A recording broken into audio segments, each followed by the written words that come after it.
Hi, my name is Alexander, and today I'm going to talk to you about the Smartcam HD Pro from Samsung. This is a wireless camera. It is, I believe, the third they've produced, and with each iteration they've been getting slightly better with their webcams. This is a 1080p Full HD camera. It's a quick and simple setup to connect to this. It has motion and audio detection. It has two-way talk. There's a little port in it where you can put a micro SD card to record your videos, so that way you don't have to pay a fee, a monthly subscription fee, to provide yourself surveillance. It is relatively compact. It is kind of plasticky. If you were to compare this to the drop cam is much better built. But for what I bought this for was because I didn't want to pay that monthly subscription fee for me to have surveillance and to access my video. I've actually been fairly impressed with the Smartcam's performance. It's not perfect. It's probably not as good as the drop cam, but you're going to save a lot of money on those monthly fees.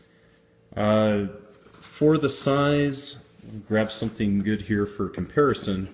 Here's a Coke can. So if you're thinking of where to set this up, if you can throw a Coke can there, you're probably going to be able to fit the Smartcam there.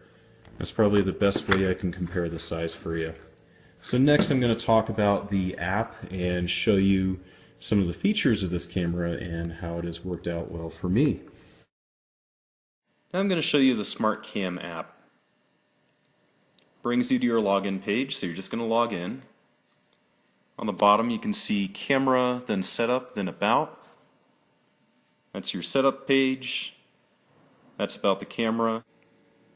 We'll go back to our camera page. See the blue camera? There's a little gray box to the right of it. We're going to tap that. You can see live, event, playback, and setup. So we'll click live. And that's going to bring me to what's currently being viewed by the camera. You can go into landscape mode, as you can see here. There's the recording button on the bottom left, camera next to that, then there's messaging in the middle, which I'll go ahead and tap now. You hold down the microphone, you can say whatever you want.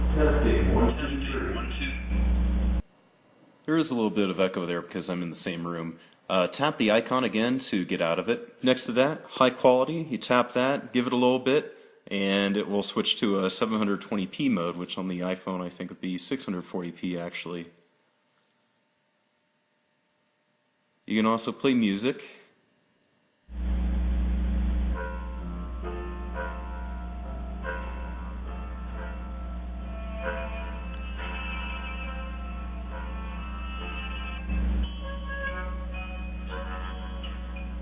The music isn't necessarily the greatest, but I use it to get my dog's attention, so it works pretty well for that. Brightness control.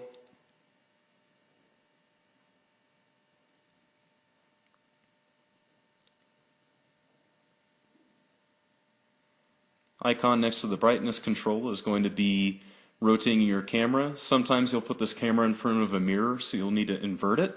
Sometimes it'll be upside down, and then you may have it upside down looking in a mirror, so you need to invert that. So it has all those features there. Now we'll tap the running man in the middle. And what this does, you can set the portion of your camera that you want it to detect motion. And anything outside of the box, it will not alert the camera if there's motion outside of that box. Or you can just hit reset and it'll just detect any movement within the camera. You can also record voices. I don't have any set. All I had to do was just tap on it and it'll ask you if you want to record audio. You can play that back if whatever time you want, and it'll play it through the camera. And that's just more information about the camera. Currently we're watching it in 360p, 20 frames per second. So we'll go ahead and go back now, and now we'll tap on event. And this is all the events that my camera recorded and sent to Picasa. You can see there's quite a lot of events because there's a lot of movement in my house.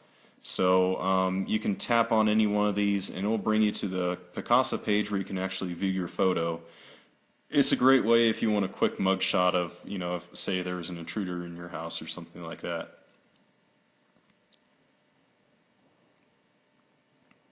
So now I'll go back to the app here.